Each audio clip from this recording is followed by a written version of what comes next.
Jesus famously said, "Blessed are the peacemakers." Now, interestingly, he didn't say, "Blessed are the peacekeepers." And there's a vast difference between peacekeepers and peacemakers. In order to keep the peace, ironically, sometimes there has to be conflict. We need to understand what peace and unity is. And true peace is not simply the absence of conflict. The biblical concept of peace, or shalom, is wholeness. And within a group, it's very easy, or even within a marriage, it's very easy to have a situation where your relationships have no conflict, but there's no wholeness.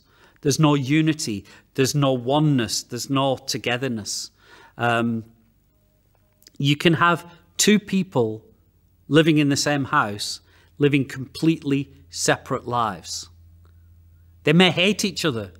There may be no conflict, but there's no peace.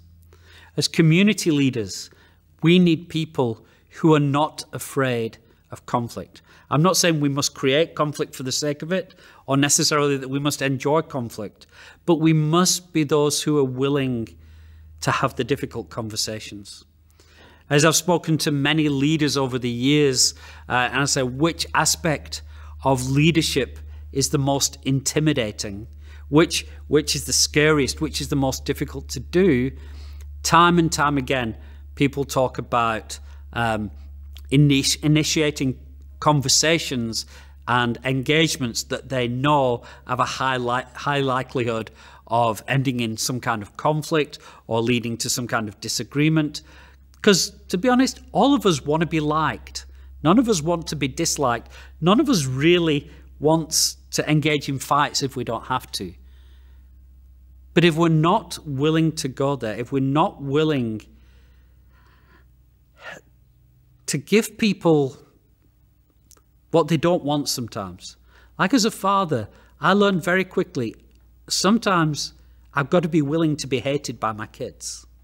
I've got to be willing to upset my kids, because if I only feed them what they want, let them go to bed when they want, see who they want and do what they want, they may love me, but I'm destroying them. And later down the road, they're going to hate me. And so I've got to be willing to have that conflict, have that dislike. I've got to be willing to be hated now in order to be loved later. The Bible tells us that the kisses of a friend are many, or the kisses of an enemy are many, but faithful are the wounds of a friend. I've often said this, I want friendships with people who love me enough to tell me what I don't want to hear, who love me enough to risk that very friendship for the sake of truth. Now, some people love the truth, but don't bring the truth with love. And a man I admired a lot growing up said this. He said, "Truth without love is brutality, but love without truth is sentimentality." And we've got to be willing to sit down with people and speak the truth in love. We've got to do it wisely. We've got to do it sensitively. We've got to do it lovingly, and we've got to do it redemptively. But we've got to be prepared to have those moments of conflict. And we've got to be prepared that conflict will happen between people in our community. There will be divisive people. There will be people who easily take offense. There'll be people who want to go their own way. And sometimes, because we're not willing to engage and deal with those things, we let those things run. And those things are community killers.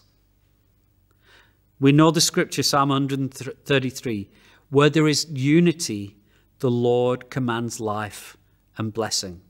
And unity doesn't mean we all sit there being nice and polite to each other. It means there's a true oneness and there's a true flowing together. And if, as a community leader, you would want the Lord commanding life in your community, and if you want the Lord commanding blessing in your community, and I hope you would, then you've got to be somebody who's willing to fight for unity. It sounds like a paradox, but it's true. If we're afraid of conflict, then we can become passive aggressive, and that destroys community as well. The good news is you're not alone. The good news is you've got a team around you. You've got elders and deacons around you. Now, what that doesn't mean is, that means I can just go running to one of my elders all the time and telling them there's a problem, can you deal with it? It's not about abdicating your responsibility, but it is about saying, if I feel out of my depth, if I feel unable, if I feel intimidated, I've got somebody who will back me up and support me and even come alongside me and even come with me as I do it.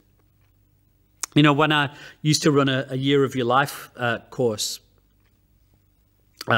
young people would come and spend a year and I would train them and equip them for a year.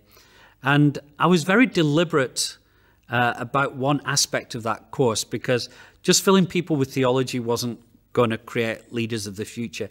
I knew character issues were important. And so very early on in the year, what I would do is I would take them out for coffee one at a time and just get to know them and speak into their lives and speak about things they could do better. And during the year, if they did things, sometimes I would meet with them and rebuke them and correct them or whatever.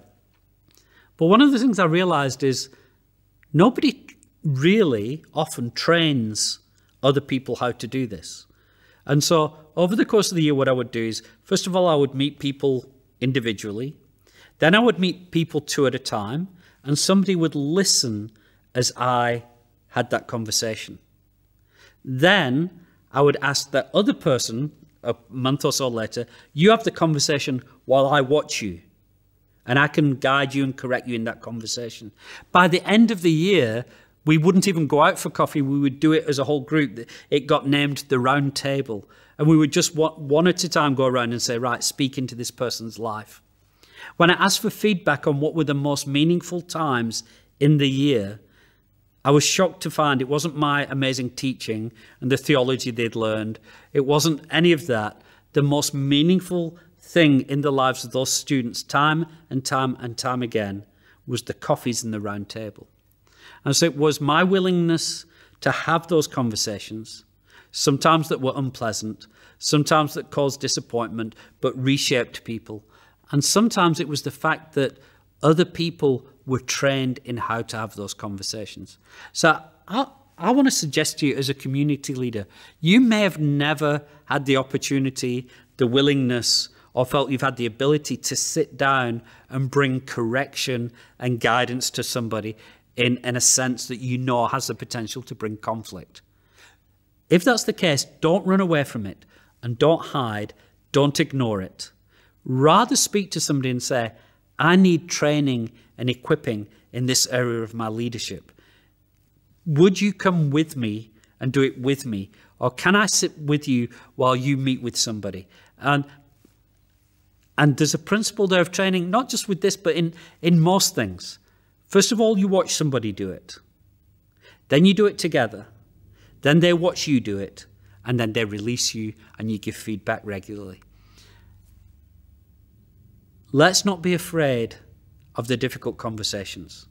Let's not be afraid of iron sharpening iron. Let's not fall into the trap of being peacekeepers, but let's be peacemakers, because then we will be truly blessed.